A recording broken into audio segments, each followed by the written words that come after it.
খাদিজা, কি সুন্দর নাম খাদিজা, বললে ভালো লাগে না? প্রথম নারী যিনি কালিমা পড়ে ইসলাম ধর্ম গ্রহণ করেছেন আমাদের আম্মা জান, বিশ্বনবীর প্রথম বউ। 25 বছর বিশ্বনবীর সাথে সংসার করেছেন, 3 বছর বিশ্বনবীর সাথে জেল খেটেছেন শিয়াবে আবি তালেবে। কেমন বউ? জামাইও জেলখানায়, বউ জেলখানায়। বিশ্বনবীর সবগুলো বাচ্চা সন্তান ছেলে মেয়ে এই মহিলার গর্ভ থেকে এসেছে, একজন ছাড়া ইব্রাহিম বিশ্বনবীর আরেক বউ মারিয়ার গর্ভে এসেছে, বাকি সব খাদিজার গর্ভে। যে আমরা ফাতেমা, বিশ্বনবীর কন্যার নাম কি? ফাতেমার মায়ের নাম কি? খাদিজা। সুবহানাল্লাহ। ফাতেমা, রোকাইয়া, উম্মে কুলসুম, জায়নাব, এই 4 জনের মাই খাদিজা। আবার আব্দুল্লাহ, কাসেম, এদের মায়ের নামও খাদিজা। বিশ্বনবীর সব সন্তান এসেছে খাদিজার পেট থেকে। বরকত বেশি না কম? বিশ্বনবী ভয় পেলে খাদিজার কাছে গেলে ভয় কেটে যেত, সাহস যোগাতেন, শেল্টার দিতেন, ছাতার মতো মাথার উপরে দাঁড়িয়ে থাকতেন। আল্লাহু আকবার। বিশ্বনবী বলতেন, রুজিক তো হুব্বাহা, খাদিজার ভালোবাসা আমার অন্তরে আল্লাহ রিজিক হিসেবে দিয়েছে। আবার বিশ্বনবী বলতেন, আল্লাহ যেই কিয়ামতের দিন বন্ধু বন্ধুরে চিনবে না, ভাই ভাইরে চিনবে না, কেউ কাউরে চিনবে না, ওই কঠিন দিনে আমি আমার খাদিজারে যেন ভুলে না যাই, আমার খাদিজারে যেন দেখা মাত্রই চিনতে পারি এটা আমার খাদিজা। খাদিজাকে নিয়ে মা আয়েশা একদিন একটা কটু কথা বলেছিল, ও নবী, কবে আপনার এই বুড়ি মহিলা, বুড়ি বউ খাদিজা ইন্তেকাল করেছে, তারপরে কত সুন্দরী সুন্দরী বউ আমরা এসেছি, আমার ভালো লাগে না? খালি বুড়ির কথা কন কেন? খালি ওই বুড়ির কথা স্মরণ করেন। আমরা আছি, আমাদের দিকে তাকান, আমরা কত সুন্দরী, আমরা কত ভালো। বিশ্বনবী রেগে গেলেন, মা আয়েশাকে এইভাবে ধরলেন। জীবনে কোনোদিন কোন স্ত্রীর গায়ে হাত তোলে নাই, শুধু ওই দিন মা আয়েশাকে এইভাবে ধরেছিলেন আর বলেছিলেন, আয়েশা খবরদার, জীবনে এই কথা বলবা না। আমার খাদিজা আমার বিপদের দিনের সঙ্গিনী, তোমরা আমার সুখের দিনের সঙ্গিনী। তোমরা কেউ আমার সাথে জেল খাটো নাই, খাদিজা আমার সাথে জেল খেটেছে 3 বছর। কয় বছর? কি মহিলা ছিল! বিশ্বনবীকে সবসময় আগলে রেখেছে, শেল্টার দিয়েছে, প্রতিভক্ত ছিল। খাবার নিয়ে বিশ্বনবীর জন্য এদিক সেদিক যেতেন, বিশ্বনবী না আসলে খেতেন না। বিশ্বনবীকে কলিজার চাইতো বেশি ভালোবাসতো, পতি যা বলবে তাই শুনতো। ও মায়েরা, খাদিজাতুল কুবরার জীবনী থেকে আপনাদের জন্য শিক্ষা হলো প্রতিভক্তি। কি ভক্তি? এখন প্রতিভক্তি নাই, আমরা করি নারী ভক্তি। এখন নারী নির্যাতন কমে গেছে বাংলাদেশে, বেড়ে গেছে পুরুষ নির্যাতন। কথা কন। এখন আমরা ভক্তি করা লাগে, আমরা ভক্তি না করলে ঘরে খাওয়ান নাই, এরকম ঝামেলা আছে না নাই? কথা বলেন। আপনাদের নাগাইশের মহিলারা অনেক ভদ্র, নাগাইশের মহিলারা নিশ্চয়ই পতিকে অনেক ভক্তি করে। মায়েরা, বোনেরা, আপনার স্বামী যদি আপনার উপরে নাখোশ থাকে, আপনার ইবাদত আপনাকে বাঁচাতে পারবে না। বিশ্বনবী ফাতেমাকে বললেন, ফাতেমা তুমি বিশ্বনবীর মেয়ে হতে পারো, কিন্তু আলী যদি তোমার উপরে নাখোশ থাকে, তোমার সব শেষ, সব শেষ। আবার বিশ্বনবী বললেন, আমি যদি এক আল্লাহ ছাড়া কারো সামনে মাথাটা নত করার বিধান দিতাম, এক আল্লাহ ছাড়া যদি কাউকে সেজদা করতে আমি বলতাম, আমি দুনিয়ার সব নারীদের বলতাম স্বামীর পায়ে সেজদা দিয়ে পড়ে থাকো। কি সম্মান আল্লাহ দিলেন স্বামীকে! আপনার জান্নাত আপনার স্বামীর ভেতরেই।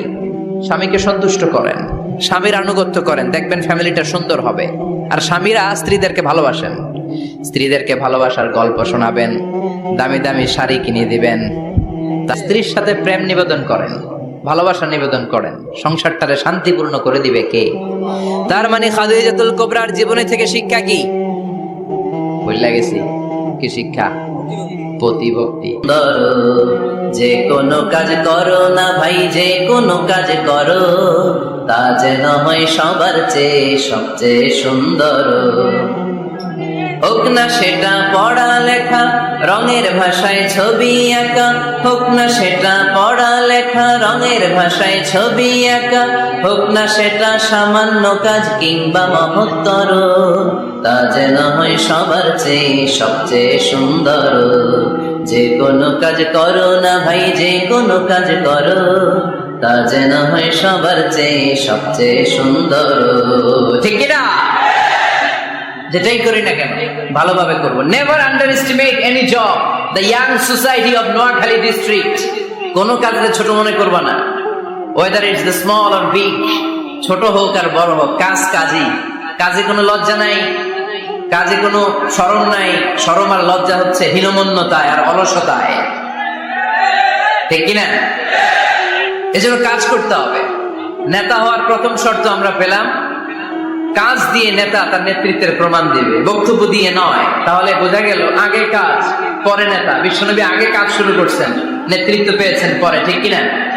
তাহলে আওয়াজ করে উত্তর দেন তো, আগে কি পরে কি? নেতা। আওয়াজ করে বলবেন, আগে কি পরে নেতা।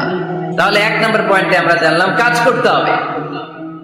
কাজ করে নিজেকে প্রমাণ করা ছাড়া নেতা হওয়া যায়।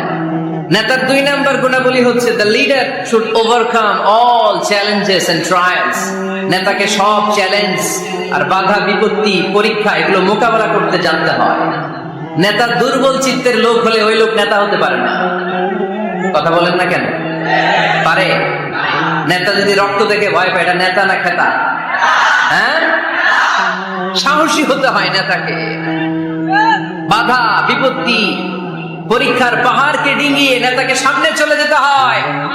কারণ নেতা সব সময় জানে রাত্রি যত গভীর হয়, অন্ধকার অমানিসা ভেদ করে সুখে সাদিক হয়। গর্ভবতী নারীর পেটের ব্যথা যত বাড়তে থাকে, নতুন মেহমান আগমনের সময় ঘনাতে থাকে। মুমিনদের জীবনে বাধা বিপত্তি পরীক্ষা যত বাড়তে থাকে, মুমিনদের বিজয়ের সময় সামনে আসতে থাকে। এজন্য বাধা বিপত্তি নেতাকে নাড়াতে পারে না, কারণ নেতা অনড়। নেতা কোনো কিছুতে টলে না, নেতা অটল। সে সব ধরনের বাধা বিপত্তি চ্যালেঞ্জকে দুমড়ে মুচড়ে সামনে যায়, সেই নেতা। আওয়াজ করে বলেন ঠিক কিনা? তাহলে 2 নম্বরে আমরা জানলাম নেতাকে পরীক্ষা দিয়ে নেতা হতে হবে। পরীক্ষা দেওয়া ছাড়া নেতা হওয়া যাবে? পরীক্ষায় পাশ করলে তবেই নেতা, ঠিক কিনা?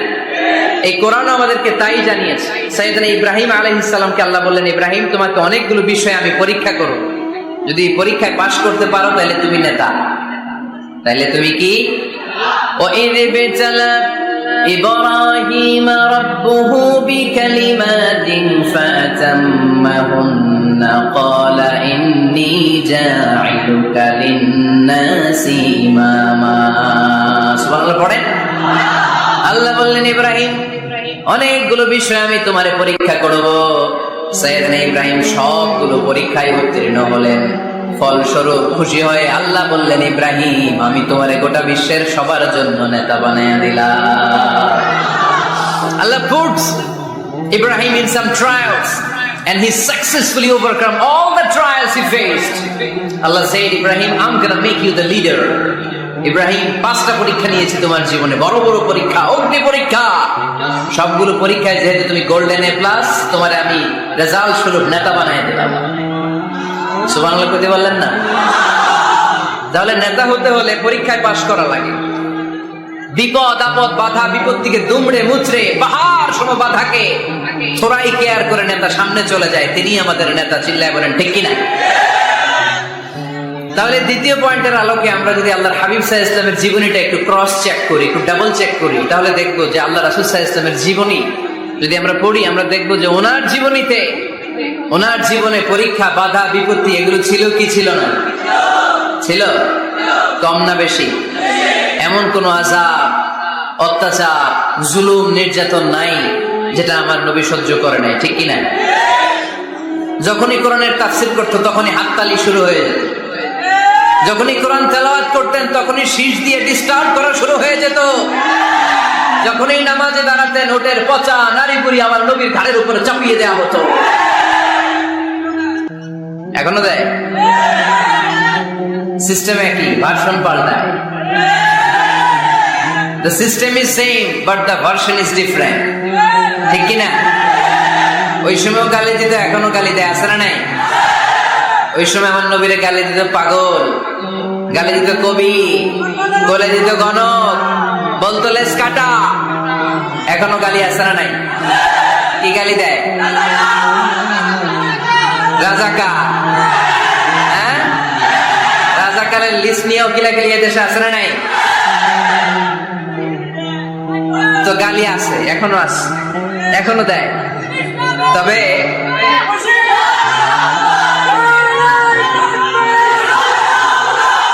থামুন থামুন।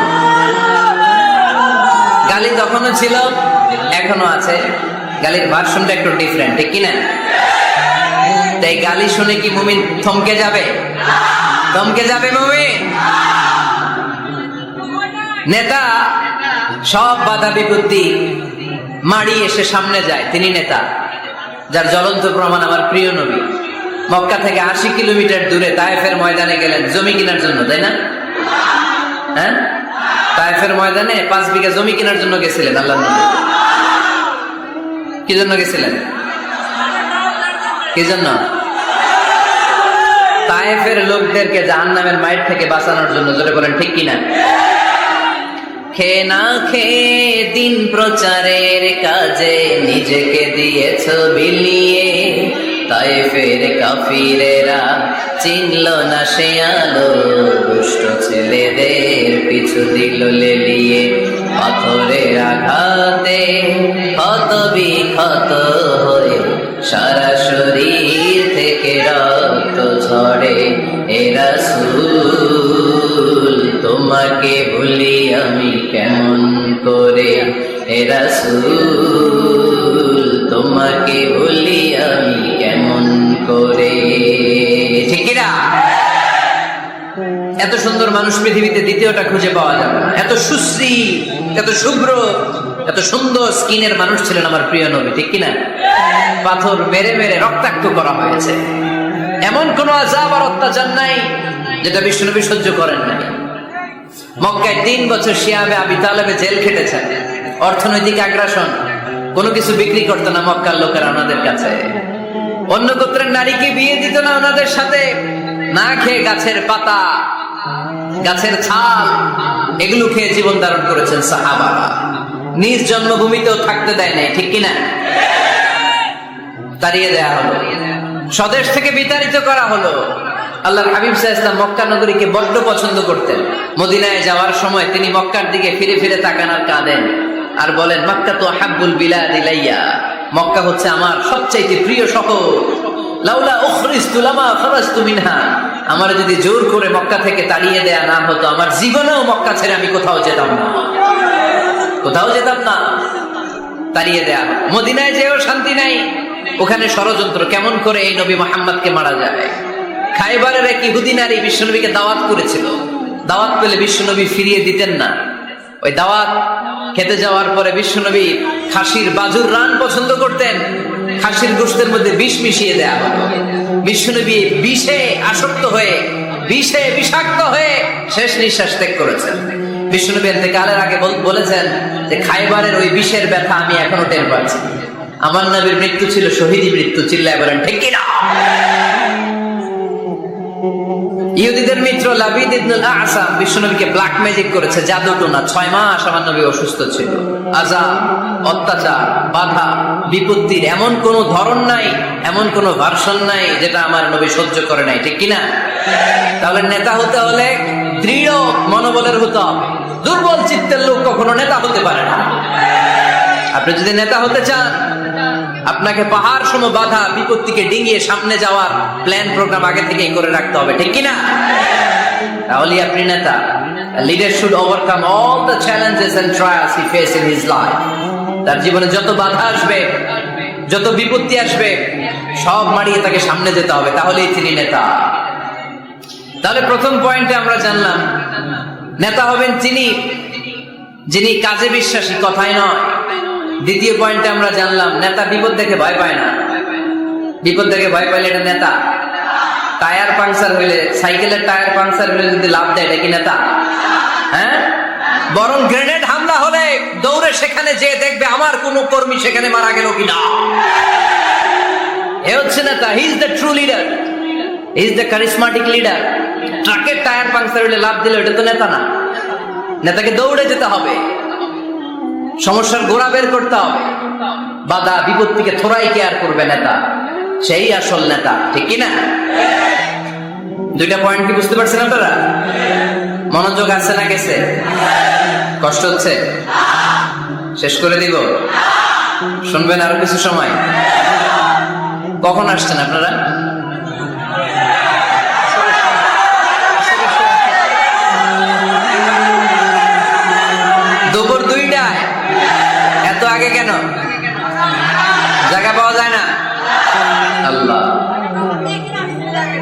আল্লাহ আল্লাহ আমার ভাইদেরকে তুমি কবুল করে নাও। আজকের এই জলসাটা আমাদের নাজাতের ওসিলা বানাও। নেতা হওয়ার 3 নাম্বার গুণ হচ্ছে এলোকোয়েন্স, বাগ্মিতা। বাগ্মিতা, কথা বলতে জানা লাগবে। কথা বলতে না পারলে নেতা হতে পারবে? কথা বলেন।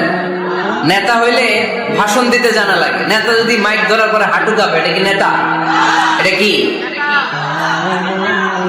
এটা নেতা না। আচ্ছা ঠিক আছে। তো নেতার ভাষণ জানতে হয়, বক্তব্য দিতে জানতে হয়। স্বাধীনতার স্থপতি বঙ্গবন্ধু শেখ মুজিবুর রহমান 7ই মার্চের ভাষণ দিয়েছিলেন রেস কোর্সের ময়দানে। ওই ভাষণ আজও টানে বাজে, ঠিক কিনা? এবারের সংগ্রাম মুক্তির সংগ্রাম, এবারের সংগ্রাম রক্ত যখন দিয়েছি এদেশের মানুষকে মুক্ত করে ছাড়বো ইনশাল্লাহ। আসরা নাই? আমার নেতা আমাদেরকে ইনশাল্লাহ শিখাই গেছে, চিল্লা এখন, ঠিক কিনা? এজন্য ইনশাল্লাহর বিরুদ্ধে যদি কেউ কথা বলে ওর সাথে আমাদের কোনো সম্পর্ক নাই, ঠিক কিনা? ইনশাল্লাহ, ইনশাল্লাহর উপর ভিত্তি করে স্বাধীনতা যুদ্ধ শুরু হয়েছে। তাহলে দেখেন, উনি ইন্তেকাল করলো কোন সালে? কত বছর হইল? হ্যাঁ, কত? 40। তো এই যে 40-45 বছর হয়ে গেছে, এখনো ওই ভাষণ আমরা বলি নাই। কারণ ট্রু লিডার, ক্যারিসমেটিক লিডার, উনি ছিলেন নেতার মতো নেতা। এরকম নেতা বাংলাদেশ আর খুঁজে পায় নাই, ঠিক কিনা? বক্তব্য দিতে জানা লাগে, এলোকোয়েন্স, ভাষণ দানে পারঙ্গমতা থাকা চাই নেতা, তাইলে উনি নেতা না।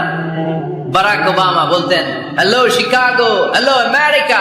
আমি যদি আজকে বলি হ্যালো নোয়াখালী, সবাই খুশি, কারণ নোয়াখালীটা ডাক দিছি। বারাক ওবামা শিকাগো সিটিতে একটা প্রোগ্রামে গিয়েছিল। তো যে এরকম বিশাল লক্ষ লক্ষ জনতা, উনি ভাষণ শুরু করেছিল এই শব্দ দিয়ে, হ্যালো শিকাগো। শিকাগোর লোক মহা খুশি যে আমাদের শিকাগোরে ডাক দিচ্ছে। তো এই যে ভাষণ জানা, এটা নেতার জন্য অপরিহার্য। কথা বলতে জানতে হয়। কথা বলতে না জানলে ওই লোক নেতা হইতে পারে? নেতা যদি মাইক নিয়ে তোতলামি শুরু করে, মামলিং করে, কি বলতেছে নিজেই বুঝতেছে না, সে কি নেতা? আচ্ছা, এবার আবার ফিরে যায় আল্লাহ রাসূল সাল্লাল্লাহু আলাইহি ওয়াসাল্লামের জীবনীতে। আমার নবী কি সুন্দর করে গুছিয়ে কথা বলতে জানতেন? পরিষ্কার পরিচ্ছন্ন আরবি ভাষায় ভাষণ দিতে জানতেন? আল্লাহ হাবিব সাল্লাল্লাহু আলাইহি ওয়াসাল্লাম বলতেন, সহিহ মুসলিমের বর্ণনা, উতিতু জাওয়ামিউল কালিম, আল্লাহ তাআলা আমাকে জাওয়ামিউল কালিম দিয়েছে।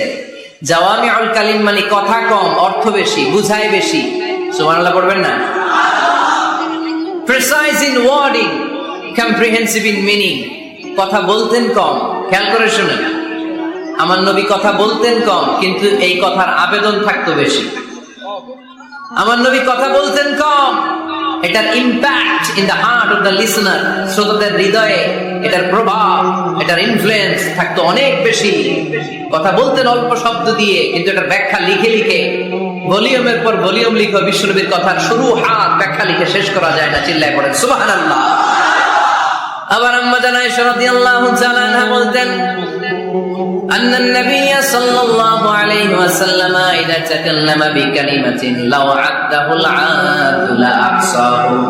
বুখারীর বর্ণনায় আম্মা জান আয়েশা রাদিয়াল্লাহু তাআলা আনহা বলেন, বিশ্বনবী কশিন কালেও তোমাদের মতো করে তাড়াহুড়ো করে কথা বলতেন না। আমার নবী যখন কথা বলতেন, কেউ চাইলে বিশ্বনবী কয়টা কথা বলেছেন গুনে রাখতে পারতো। লাউ আদাহুল আদুল আহসাহু, এত পরিচ্ছন্ন আরবি ভাষায় ভাষণ দিতেন। আল্লাহ নবী কয়টা বাক্য বলেছেন গোনা যেত, কয়টা শব্দ ছিল এই ভাষণে গোনা যেত, কয়টা হারফ তিনি ব্যবহার করেছেন সেটাও গোনা যেত। পড়েন সুবহানাল্লাহ। জরুরি কথা 3 বার বলতেন। কয়বার? আত-তাকওয়া হাহুনা, আত-তাকওয়া হাহুনা, আত-তাকওয়া হাহুনা, ওয়া ইউশিরু ইলা সাদরিহি 3 মাররাত। তাকওয়ার ওয়াজ যেদিন করতেন ওই দিন বলতেন তাকওয়া এখানে, তাকওয়া এখানে, তাকওয়া এখানে, হৃদয়ের দিকে ইঙ্গিত করে বলেছেন। নাকি বলছেন আত-তাকওয়া হাহুনা, আত-তাকওয়া হাহুনা, আত-তাকওয়া হাহুনা? তাকওয়া কোথায়? হৃদয়ে। চিল্লায় বলতে হবে মুসলমান, তাকওয়া কোথায়? জরুরি কথা 3 বার বলতেন। ইয়াতাকাল্লামু বিকালামিন বাইকিন ফাসলিন ইয়াতাহাফফাযু মান হাওলা। এত স্পষ্ট থেমে থেমে কেটে কেটে কথা বলতেন, এক বাক্য শেষ আরেক বাক্য ধরতেন, ওই বাক্য শেষ আরেক বাক্য ধরতেন। ইয়াতাহাফফাযুহু মান জালাসা ইনদা। আল্লাহ রাসূল সাল্লাল্লাহু আলাইহি ওয়াসাল্লামের আশেপাশে যারা বসা তারা সহজেই কথাগুলো মুখস্থ রাখতে পারত। সুবহানাল্লাহ আসতে পড়ে না, এত সুস্পষ্ট, এত চমৎকার ভাষায় আল্লাহর হাবিব সাল্লাল্লাহু আলাইহি ওয়াসাল্লাম কথা বলতেন। মাঝে মাঝে আবেগী ভাষণ দিতেন, জারাফাত মিনহাল কুলুব ওয়াজিলাত মিনহাল কুলুব জারাফাত মিনহাল উয়ুন। ওই ভাষণ শুনে সাহাবারা দাঁড় করে কান্না শুরু করে দিত। আল্লাহর হাবিব সাল্লাল্লাহু আলাইহি ওয়াসাল্লাম কাঁদতেন, সাহাবারাও কাঁদতেন। আবেগী ভাষণ, হৃদয় নিংড়ানো ভাষণ, আবার মাঝে মাঝে জ্বালাময়ী ভাষণ দিতেন, জেহাদি বক্তব্য দিতেন। সাহাবীদের মধ্যে জেহাদি জজবা তৈরি হয়ে যেত। চিল্লায় পড়েন আল্লাহু আকবার। আম্মা জান আয়েশা বলেন, মাঝে মাঝে তিনি ভাষণ দিতেন, ইহতামাররাত ওয়াজহু, গরম ভাষণ দিলে, তেজস্বী ভাষণ দিলে, জ্বালাময়ী ভাষণ দিলে আমার নবীর চেহারাটা লাল হয়ে যেত। আলা সাউতুহু, সাউন্ড বড় হয়ে যেত। ইশতাদ্দা গাদাবুহু, রাগের চোটে তিনি গড়গড় করতে শুরু করতেন। কান্নাহু মুনাজ্জিরু জাইশ, কেমন যেন তিনি সেনাবাহিনীর কমান্ডার, যেন তিনি সামনে ব্যাটালিয়নকে রেখে তিনি কমান্ড করতেছেন। আওয়াজ করে বলেন আল্লাহু আকবার। 5টা ভাগে ভাগ করতেন বিষ্ণু ইসলাম ব্যাটালিয়ন। কয় ভাগে?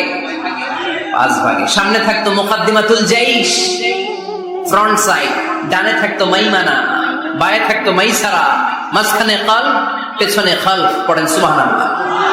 যেখান দিয়ে যখন যাদেরকে দিয়ে অ্যাটাক করানো দরকার মুহূর্তেই তিনি কমান্ড করতেন। সৈনিকেরা কমান্ডো বাহিনীর মতো ঝাঁপিয়ে পড়তে পারেন আল্লাহু আকবার। তার মানে নেতা হতে গেলে ভাষণ দেয়া লাগে, বক্তব্য জানা লাগে। বক্তব্যের যত সৌন্দর্য আছে, যত পারঙ্গমতা আছে, তার সব আমার নবীর বক্তব্যের মধ্যে আছে না নাই? আছে। জন্য ট্রু লিডার যারা, তারা বক্তব্য করতে জানে, ভাষণ করতে জানে, তাদের বক্তব্য দিয়ে মানুষের হৃদয়কে জয় করতে জানে, ঠিক কিনা? নেতা হওয়ার 4 নাম্বার গুণাবলী হচ্ছে, the leader should be broad minded, not narrow minded. নেতা হইলে বড় মনের হইতে হবে। কি মনে? নেতার কলিজা হইতে হবে এত বড়। কত বড়? হাত দিয়ে দেখেন, সবাই দেখেন, এত বড় হইতে হবে কলিজা। পুরো দেহটাই হইতে হবে কলিজা, পুরো শরীরটাই কি? তাহলে নেতা। ছোট মনের মানুষ নেতা হতে পারে? কথা বলেন। আমাদের দেশের মাননীয় প্রধানমন্ত্রী শেখ হাসিনা, উনি 17 কোটি মানুষের নেতা, ঠিক কিনা? উনি কি শুধু আওয়ামী লীগের প্রধানমন্ত্রী? কথা কন না কেন? শুধু বিএনপির প্রধানমন্ত্রী? শুধু জামাত ইসলামের প্রধানমন্ত্রী? শুধু জাতীয় পার্টির প্রধানমন্ত্রী? তিনি 17 কোটি মানুষের প্রধানমন্ত্রী। আওয়াজ করে বলেন ঠিক কিনা? তার মানে নেতা সবার জন্য হৃদয়ে ভালোবাসা থাকা চাই। অ্যাকোমোডেটিভ মেন্টালিটি হতে হবে, সবাইকে অ্যাকোমোডেট করতে জানতে হবে। এবার দেখি আল্লাহ রাসূল সাল্লাল্লাহু আলাইহি ওয়াসাল্লামের মধ্যে এই গুণ ছিল কিনা। আল্লাহর হাবিব সাল্লাল্লাহু আলাইহি ওয়াসাল্লামের নেতৃত্বের গুণাবলী বলতে যে আল্লাহ তাআলা কোরআনে বিশ্বনবীকে একটা উপাধি দিয়েছেন। উপাধিটা হচ্ছে রাহমাতাল লিল আলামিন। সুবহানাল্লাহ পড়বেন না? রব্বুল আলামিন বলেন, ওয়ামা আরসালনাকা ইল্লা রাহমাতাল লিল আলামিন। পড়েন সবাই, ওয়ামা আরসালনাকা ইল্লা রাহমাতাল লিল আলামিন। নবী হে, আমি গোটা বিশ্বের জন্য আপনাকে রহমত করে প্রেরণ করেছি। I have sent you as a mercy for the entire universe. গোটা বিশ্বের জন্য আপনি রহমত। সুবহানাল্লাহ পড়েন। আল্লাহকে এখানে বলছে, ওমা আরসালনাকা ইল্লা রাহমাতাল লিল মুসলিমিন। নবী হে, আপনারে মুসলমানদের জন্য রহমত করে পাঠিয়েছি বলেছে। আল্লাহ কি বলছেন? রাহমাতাল লিল মুত্তাকিন, মুত্তাকিদের জন্য রহমত। আল্লাহ বলছেন যে রাহমাতাল লিল মুসাল্লিন, নবী হে আপনি মুসল্লিদের জন্য রহমত। আল্লাহ কি বলেছেন? আওয়াজ করে বলেন। সে কোন বন্ধু বলো বড় বিশ্বস্ত? আমার নবীর চাইতে বিশ্বস্ত, the trust of the personality, পৃথিবীতে দ্বিতীয় কেউ আছে? যার কাছে মনে খুলে বলা যায়, যার কাছে প্রাণ খুলে দেয়া যায়, হওয়া যায় অতি আশ্বস্ত। তার নাম আহমদ বড় বিশ্বস্ত। সুবহানাল্লাহ পড়েন। তার মানে আল্লাহ রাসূল সাল্লাল্লাহু আলাইহি ওয়াসাল্লামের চেয়ে বেশি বিশ্বস্ত মানুষ এই পৃথিবীতে দ্বিতীয় কেউ, আমার নবীর চাইতে বড় দিল দরিয়া এই পৃথিবীতে দ্বিতীয় কেউ নাই। তিনি রাহমাতাল লিল আলামিন, গোটা বিশ্বের সবার জন্য ভালোবাসা আমার নবীর হৃদয়ে আছে না নাই? সবার জন্য ভালোবাসা, সবার জন্য ভালোবাসা। মক্কায় তিনি ডাকতেন, তাআলাউ ইলা কালিমাতিন সাওয়াইন বাইনানা ওয়া বাইনাকুম। ও ইহুদিরা, ও কাফিরেরা, ও মুশরিকেরা, আসো না একসাথে বসি, এক টেবিলে বসি, আসো একসাথে চা খাই, আসো আমরা একসাথে বসি। আমাদের সবার মধ্যে যেই জিনিসগুলোতে মিল আছে, আসলে মিলগুলোকে সামনে নিয়ে আমরা একসাথে বসে যাই। সুবহানাল্লাহ পড়েন। দেখেন, কাফির মুশরিকদের সাথে বিশ্বনবী বসতে চাইতেন, আমরা মুসলমান বসতে পারি না, আসলে নাই। ইহুদির লাশ দেখে আমার নবী দাঁড়িয়ে যেতেন। ৬০ জন খ্রিস্টান পাদ্রীর জন্য আমার নবী মসজিদে নববীর দরজা খুলে দিয়েছেন। আমরা আরেক মুসলমানের জন্য মসজিদের দরজা তালা লাগাই দিয়ে আছে না নাই? আল্লাহ রাসূল সাল্লাল্লাহু আলাইহি ওয়াসাল্লাম এক ইহুদির লাশ দেখে দাঁড়ালেন। কার লাশ? কার? ইহুদির লাশ। সাহাবীরা বললেন, ইয়া রাসূলুল্লাহ, ইন্নাহু ইয়াহুদি। নবী, এটা তো ইহুদির লাশ। দাঁড়ালেন যে? আল্লাহ হাবিব সাল্লাল্লাহু আলাইহি ওয়াসাল্লাম বললেন, আওয়ালাইসাত নাফসান, এটা কি মানুষ না? এটার ভিতরে কি আল্লাহর দেয়া আত্মা নাই? আরে আমি তো ইহুদি মনে করে দাঁড়াই নাই, আমি মুমিন মনে করে দাঁড়াই নাই, আমি আস্তিক নাস্তিক এখানে বাদ বিচার করি নাই, আমি মানুষ মনে করে সেলিউট করেছি। চিল্লায় বলেন ঠিক কি না? আমি মানবতাকে সেলিউট করেছি। এটা মানুষ, সে হোক আস্তিক, হোক নাস্তিক, হোক ইহুদি, হোক খ্রিস্টান, হোক মুমিন আর কাফের, আমি এগুলো নিয়ে বাদ বিচার করি নাই। আমি দেখেছি এটা মানুষ। সুবহানাল্লাহ পড়েন। আমাদের সবচেয়ে বড় পরিচয় আমরা মানুষ, সবচেয়ে বড় পরিচয় আমরা মুসলিম। এগুলো বুঝলে প্রথমে জিজ্ঞেস করি, কোন পীরের মুরিদ, কোন দল করেন? আছে না নাই? খালি পিস পিস, ইসলাম দ্বারা পিস পিস। যারা এরকম পিস পিস করে, ওদেরকে পিস পিস করবে কে? খবরদার। আমাদের সবচেয়ে বড় পরিচয় আমরা মুসলিম। আমাদের সবচেয়ে বড় পরিচয় কি? আওয়াজ করে বলতে হবে, আমাদের কোরআন কয়টা? সবাই বলতে হবে, কোরআন কয়টা? কাবা কয়টা? মদিনা শরীফ কয়টা? আমাদের রব কয়জন? আমাদের প্রভু এক নবীর উম্মত, জীবন বিধানে কইশি বাণী কোরআন। তবে কেন এক নও হে মুসলমান, একে হও করিয়া হবান। ঠিক না? বাইতুল্লাহ মদিনা শরীফে, উহুদ পাহাড়ে, বদরের মাঠে, একটা তো জীবন, মরণ যে একটাই, একসাথে মিলে মিশে একটাই প্রাণ। তবু কেন এক নও হে মুসলমান, একে হও করিয়া হবান। আমাদের প্রভু এক নবীর উম্মত, জীবন বিধানে ওই শিবানী কোরআন। তবে কেন এক নও হে মুসলমান, একে হও করিয়া হবান। ঠিক কিনা? কাবা এক, মদিনা শরীফ এক, আমাদের রব এক, আমাদের নবী এক, আর আমাদের মধ্যে খালি কিলাকিলি। ঠিক কিনা? না না, বিশ্বনবী সবাইকে অ্যাকোমোডেট করতেন। নেতা হতে হলে ব্রড মাইন্ডেড হতে হবে, কলিজাটা হইতে হবে কত বড়। যেখানেই মানবতা বিপন্ন, সেখানেই আমার নবীর দয়া আছে না নাই? মেহনতি মানুষদেরকে বিশ্বনবী বড্ড ভালোবাসতেন। খেটে খাওয়া মানুষ, দিন মজুর, এমনকি বিদায় হজের মতো এত গুরুত্বপূর্ণ ভাষণও বাদ যায়নি মেহনতি মানুষের কথা।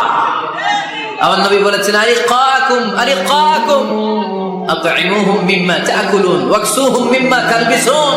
খবরদার, তোমাদের অধীনস্থ কর্মচারীদের সাথে খারাপ আচরণ করো না। তোমরা যা খাবে তাদেরও তা খাও, তোমরা যা পড়বে তাদেরও তা পড়াবে। এজন্য নেতা যিনি হবেন, তিনি হবেন দিল দরিয়া। ঠিক কিনা? কথা কি বুঝতে পেরেছেন? আমার সাথে সবাইকে একমত? 5 নাম্বার বৈশিষ্ট্য হচ্ছে, নেতার হতে হবে সত্যবাদী এবং আমানতদার। আমানতদার যদি না হয় এটা কি নেতা? কথা বলেন। আল্লাহর হাবিব সাল্লাল্লাহু আলাইহি ওয়াসাল্লামের উপাধি ছিল আল আমিন। কি উপাধি ছিল? কি উপাধি? জা আমিন রাদিনা বিহি। তিনি এত বড় আমানতদার ছিলেন, মক্কা শহরে দল মত নির্বিশেষে সবাই মিলে বিষ্ণু ঈসা ইসলামের কাছে টাকা পয়সা ধন সম্পদ জুয়েলারি অর্নামেন্টস আমানত রেখে যেত। সুবহানাল্লাহ পড়বেন না? টাকার প্যাকেট, দিরহামের প্যাকেট, দিনারের প্যাকেট এরকম ভাঁজ করে বিশ্বনবীর কাছে দিয়ে যেত। মুহাম্মদ, এই যে এটা আমানত। আল্লাহর হাবিব সাল্লাল্লাহু আলাইহি ওয়াসাল্লাম বলতেন, দল করো আবু জাহেলের, আমার কাছে আমানত কেন? আবু জাহেলের কাছে রাখো। কয় না, বিপদে পড়া দল করে আবু জাহেল্লা, কিন্তু আমানত রাখা যাবে না। আমানত রাখবো তোমার কাছে। আবু জাহেল্লার কাছে যদি টাকার প্যাকেট রাখি, কয়দিন পরে দেখবো টাকাও শেষ, প্যাকেটও শেষ। আমানত রাখবো তোমার কাছে। সুবহানাল্লাহ পড়েন। বিশ্বনবীর এই আমানতদারিতায় মুগ্ধ হয়ে আম্মা জান খাদিজা রাদিয়াল্লাহু তাআলা আনহা বিশ্বনবীকে বিয়ের প্রস্তাব দিয়েছিলেন। বিশ্বনবী যে রাতে মক্কা থেকে মদিনায় হিজরত করবেন, ওই রাতে চাচাতো ভাই সাইয়েদনা আলী রাদিয়াল্লাহু তাআলা আনহুকে ডেকে বলেছিলেন, আলী, এই দেখো আমার ঘরে বোঝাই করা মানুষের রেখে যাওয়া আমানত, কি করব আমি? এগুলোর আমানতদার আমি তোমারে বানাই গেলাম। আল্লাহ হাবিব সাল্লাল্লাহু আলাইহি ওয়াসাল্লাম সাইয়েদনা আবু বকরকে নিয়ে মদিনার পথে রওনা হলেন। সাইয়েদনা আলী রাদিয়াল্লাহু তাআলা আনহু বর্ণনা করেন, বিশ্বনবী রেখে যাওয়া আমানতগুলো মক্কার লোকদের হাতে হাতে পৌঁছে দিতে আমার টানা 3 দিন সময় লেগেছে। সুবহানাল্লাহ। বাড়িতে গিয়ে বললেন, আওয়াজ করে পড়তে হবে আল্লাহু আকবার। আমানতদার, সত্যবাদী, জীবনে একটা মিথ্যা বলেন নাই। ওয়ানজির আশিরাতাকাল আকরাবিন, ও নবী, আপনার পরিবারের সদস্যদের, নিকটাত্মীয়দের জাহান্নামের ভয় দেখান। এই আয়াত যখন নাজিল হয়ে গেল, বিশ্বনবী সাফা পাহাড়ের উপরে উঠে ডাক দিলেন, ও কুরাইশ গোত্রের লোকেরা, ও হাশমি খানদানের ভাইয়েরা। বিশ্বনবী যখন ডাক দিলেন, সব লোক ঘর থেকে বের হয়ে এলো। কিরে, পরিচিত কণ্ঠ, এটা তো আমাদের আলামিনের কণ্ঠ, কেন ডাকে? সব বের হওয়ার পরে আল্লাহ নবী সাল্লাল্লাহু আলাইহি ওয়াসাল্লাম বললেন, ও আমার স্বজাতির ভাইয়েরা, আমি যদি বলি এই পাহাড়ের পেছনে একদল ঘোড়সাওয়ার নাঙ্গা তলোয়ার নিয়ে তোমাদেরকে কচু কাটার জন্য অপেক্ষা করছে, তোমরা বিশ্বাস করবা? কথা শুনতেছেন? মনোযোগ আছে তো? সবাই বলে, কেন ডাকছে? আল্লাহর হাবিব সাল্লাল্লাহু আলাইহি ওয়াসাল্লাম বললেন, আমি যদি বলি একদল ঘোড়সাওয়ার তোমাদেরকে হত্যার জন্য তলোয়ার নিয়ে রেডি, বিশ্বাস করবা? সবাই বলল, নাআম। ক্বালু নাআম।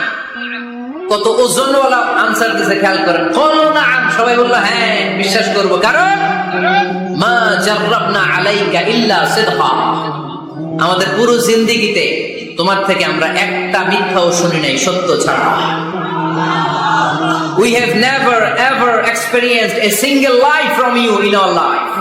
আমরা আমাদের পুরো জিন্দেগিতে, এই পুরো 40 বছরে, তুমি তো 40 বছর ধরে এই শহরে আমাদের সাথে একসাথে বড় হয়েছো, আমাদের পুরো জিন্দেগিতে আমরা তোমার থেকে একটা মিথ্যা শুনি নাই। নট এ সিঙ্গেল লাই। কয়টা মিথ্যা? চিন্তা করেন। এলাকার জনগণ 40 বছর পরে কি স্টেটমেন্ট দিচ্ছে? এই একটা স্টেটমেন্টে বিগত 40 বছরের সার্টিফিকেট রয়েছে। সুবহানাল্লাহ পড়ে। বিগত 40 বছর আমার নবী কেমন ছিলেন, এক বাক্যে সার্টিফিকেট দিয়ে দিল, মা জাররাবনা আলাইকা ইল্লা সিদকান। নবী, হ্যাঁ মুহাম্মদ, আমরা এই 40 বছরে তোমার থেকে একটা মিথ্যাও শুনি নাই, তুমি সত্যবাদী, তোমার যে বড় সত্যবাদী এই তল্লাটে দ্বিতীয়টা নাই, তাই তুমি যাই বলবা তাই বিশ্বাস করবো। পড়েন সুবহানাল্লাহ। তার মানে আমার নবী একাধারে সত্যবাদী ছিলেন, আবার আমানতদার ছিলেন। আর বিশ্বনবী বলতেন, ইদা দুইয়াতিল আমানাতু ফান্তাযিরিস সাআ, যখন আমানতের খেয়ানত শুরু হয়ে যাবে, মনে করবা কিয়ামত তোমাদের কাছে চলে এসেছে। আমানতের খেয়ানত আছে না নাই? নোয়াখালীতে নাই? যে যেই কাজের যোগ্য সে ওই কাজ না করে অন্য কেউ ওই কাজে আসলে এখানে আমানতের খেয়ানত, ঠিক কিনা? ইদা উসিদাল আমরু ইলা গায়রি আহলিহি ফান্তাযিরিস সাআ, যে যে চেয়ারে বসার যোগ্য নয় সে যখন ওই চেয়ারে বসে যাবে। ইমাম হওয়ার যোগ্যতা নাই, ইমাম হইছে, আছে না নাই? আছে না নাই? নেতা হওয়ার যোগ্যতা নাই, নেতা হয়ে বসে আছে, আছে না নাই? কিয়ামতের আলামত। নেতাকে সবচেয়ে বড় আমানতদার হতে হয়, আমানতদার না হলে তিনি নেতা হতে পারে। 5 নম্বর পয়েন্টটা ক্লিয়ার? হ্যাঁ, এখানেই শেষ করে দিই নাকি? আরো 5টা শুনতে আরো 5-10 মিনিট লাগবে। হ্যাঁ, শেষ করে দিব? শুনবেন? সবাই শুনবেন? 6 নম্বর নেতৃত্বের গুণাবলী হচ্ছে গুড ইন্টারাকশন উইথ ফলোয়ার। ফলোয়ারের সাথে গুড ইন্টারাকশন লাগবে। যারা কর্মী তাদের পালস বুঝতে হবে। জনগণের পালস না বুঝলে উনি নেতা হতে পারে না। জোরে বলেন ঠিক কিনা? নেতা তার মন গড়া সব সিদ্ধান্ত নিতে পারে? কথা কন না কেন? নেতা তার অনুসারীদের, তার ফলোয়ারদের, তার কর্মীদের সাজেশন অনুযায়ী চলতে হবে, ঠিক কিনা? আল্লাহ হাবিব সাল্লাল্লাহু আলাইহি ওয়াসাল্লাম তাই করতেন। ওনার অনুসারীদের কথা শুনতেন, সব সময় সাহাবাদের সাথে পরামর্শ করে কাজ করতেন। বদরের ময়দানে আল্লাহ হাবিব সাল্লাল্লাহু আলাইহি ওয়াসাল্লাম 313 জন সাহাবাকে নিয়ে একটা জায়গায় তাঁবু গাড়লেন। বললেন এখানেই তাঁবু গাড়ব। হাব্বাব ইবনুল মুনজির রাদিয়াল্লাহু তাআলা আনহু বললেন, ইয়া রাসূলুল্লাহ, আমানজিলান আনসালাহুল্লাহ লাইসা লানা আন নাতাকাদ্দামা মিনহু আও নাতাআখারা আনহু। নবী হে, এই যে বদরের এইখানে যে আপনি তাঁবু গাড়তে বললেন, এটা কি আপনার ইচ্ছায় না আল্লাহর ইচ্ছায়? যদি আল্লাহর ইচ্ছায় হয় তাহলে তো এটা ওয়াহী, এটা চেঞ্জ করা যাবে না। আর যদি আপনার ইচ্ছা হয় তাহলে আমার কথা আছে। সুবহানাল্লাহ পড়বেন না? আল্লাহর নবী বললেন এটা আল্লাহর ইচ্ছায় নয়, এটা আমার ইচ্ছায়। সাইয়েদনা হাব্বাব ইবনুল মুনজির রাদিয়াল্লাহু তাআলা আনহু বলেন, নবী তাহলে এই জায়গায় তাঁবু গাড়া ঠিক হবে না। বিশ্বনবী বললেন, কেন? হাব্বাব বলে, ইয়া রাসূলুল্লাহ, এখানে যদি আমরা বদরের যুদ্ধের জন্য তাঁবু গাড়ি, আমরা পানি না খেয়ে মারা যাব। এখানে নয় গো নবী, ওই যে দেখা যায় ওখানে, ওখানে তাঁবু গাড়লে বদরের কুয়ার পানি আমরা খাবো। আবার দুই দিকে সুন্দর উপত্যকা, বৃষ্টি হলে পানি জমলে আমরা হাউস বানিয়ে ওই পানি আমরা ব্যবহার করবো। নাশরাবু ওয়ালা ইয়াশরাবুন, আমরা পানি খেয়ে খেয়ে এনার্জি পাবো, আর কাফেরের বাচ্চাগুলো না খেয়ে তৃষ্ণার অভাবে মারা যাবে। জোরে বলেন ঠিক কিনা? বিশ্বনবী অবাক হলেন হাব্বাবের ইন্টেলেকচুয়াল আইডিয়া দেখে। আল্লাহ হাবিব সাল্লাল্লাহু আলাইহি ওয়াসাল্লাম বললেন, হাব্বাব যেটা বলেছে সেটাই আমার কথা। এখান থেকে তাঁবু উঠাও, ওইখানে যে তাঁবু গাড়ো যেখানে আমার হাব্বাব দিক নির্দেশনা দিয়েছে। পড়েন সুবহানাল্লাহ। কোন গোরামি আছে? আওয়াজ করে বলেন। তাহলে নেতাকে, the leader should revise the issue. He should accommodate all the suggestion come from his follower. তার ফলোয়াররা কি পরামর্শ দেয়, কি ধরনের সাজেশন দেয়, এটা জেনে লিডার আমলে নেওয়ার দরকার আছে না নাই? নেতার 7 নাম্বার কোয়ালিটি হচ্ছে কনফ্লিক্ট রিজলভিং এবিলিটি। নেতাকে বিরোধ নিষ্পত্তি করার যোগ্যতা থাকতে হবে। মারামারি লাগলে ওটা থামাইতে জানতে হবে। নেতা যদি মারামারি দেখে ভয় পায়, উনি নেতা হতে পারবেন? কথা বলেন। নেতার কাজ হচ্ছে রক্তক্ষয়ী যুদ্ধকে থামিয়ে সেখানে শান্তির সমীরণ বইয়ে দিবে। তিনি আমাদের নেতা, ঠিক কিনা? আল্লাহ হাবিব সাল্লাল্লাহু আলাইহি ওয়াসাল্লামের বয়স তখন 35। বয়স কত? মজার একটা ঘটনা, খেয়াল করে শুনবেন। বয়স কত? 35। কাবা ঘরের পুনর্নির্মাণ হবে। কাবা ঘরের 4টা কর্নারের একটা কর্নার আছে আর রুকনুল হাজারিল আসওয়াদ, যেখানে হাজরে আসওয়াদ পাথর থাকে, ওইটাকে সরানো হয়েছে। এখন কাবা ঘরের নির্মাণ শেষ, তাই হাজরে আসওয়াদ পাথর নিয়ে এটার কর্নারের মধ্যে সেট করা হবে। কিন্তু কে রাখবে? কারণ হাজরে আসওয়াদ তো যেন তেন পাথর নয়, জান্নাতি পাথর। কিয়ামতের দিন এই পাথরের ভেতরে আল্লাহ একটা জিহ্বা দিবে, 2টা চোখ দিবে। এই পাথর বলবে, আল্লাহ এই লোকগুলো আমারে চুমু দিয়েছিল, এর উসিলায় আজকে তুমি তারা জান্নাতে ঢুকায় দাও। এটা অনেক সম্মানিত পাথর, এই পাথরকে বহন করাটাও সম্মানিত। 4 দলের মক্কার 4 নেতা বলে, এই সম্মান আমরা হাতছাড়া করতে চাই না, কেউ এই পাথরে হাত দিতে পারবে না। এক নেতা কয়, আমি নিব, আমি নিয়ে এটা কাবা করে রাখ। দ্বিতীয় নেতা বলে, না, এই পাথর আমি অন্য কাউরে দেব না, এটা অনেক সম্মানের, অনেক প্রেস্টিজিয়াস ইস্যু, আমি এই পাথরটা হাতে নিয়ে কাবা ঘরে রাখবো। তৃতীয় নেতা বলে, না, রক্তের গঙ্গা বইয়ে দেব, কিন্তু এই পাথর কাউরে দেব না। চতুর্থ নেতা বলে, না, আমি নেব। কিলাকিলি আছে না নাই? পাথর কয়টা? নেতা কয়জন? 4। কিভাবে এই সম্মানিত পাথর নিয়ে সেট করবে? কেউ মীমাংসায় যেতে পারে না। এক মুরব্বী বলে, থাক, আজকের জন্য এখানেই সবার মুলতবি, আগামী দিনে এই মসজিদুল হারামের দরজা দিয়ে প্রথম যে ঢুকবে সে সিদ্ধান্ত দিবে। আল্লাহর মেহেরবানি, এর পরের দিন এই পথ দিয়ে ছুটে এসেছে বিশ্বনবী মুহাম্মদ। সুবহানাল্লাহ পড়বেন না? এরা হতে হেলে দুলে নুরানি তনু ওকে আসে হায়, সারা দুনিয়ার হেরে মেরে পর্দা খুলে খুলে চায়, সে যে আমার কামলিওয়ালা কামলিওয়ালা, তার ভাবে বিভোল রাঙা পায়ের তলে পর্বত জঙ্গল টলমল টলে, খুরমা খেজুর বাদাম জাফরানি ফুল ঝরে ঝরে যায়।